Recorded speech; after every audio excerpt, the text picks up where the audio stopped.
لیزا توی یه استودیوی بالا در حال رقصیدن بوده که یهویی احساس میکنه آینه نمیتونه حرکاتشو دنبال کنه، پس شروع به نگاه کردن توی آینه میکنه تا مطمئن بشه.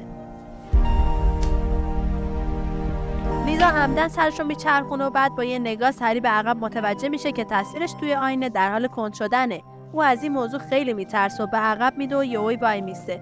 او به آرومی نزدیک میشه و متوجه میشه که تصویرش توی آینه نمیتونه خارج بشه. توی اون لحظه تصویر آینه‌ای او یه روتین بالا انجام میده و لیزا با گیجی حرکاتو تکرار میکنه. تصویر آینه‌ای او مثل یک کودک خوشحال بوده. لیزا شروع به آموزش رقص به تصویرش که اما حرکاتش زشت‌تر شد. کم کم تصویرش بیتاب شد. یهویی در حالی که عصبانی بود پاشو محکم به زمین کوبید و باعث شد لیزا پاش پیچ بخوره. با فهمیدن اینکه میتونه بدن لیزا رو کنترل کنه، تصویر آینه‌ای به آرومی دستشو بالا میبره و با آرومی اونو به جلو هل میده و بعد شروع به نزدیک شدن میکنه.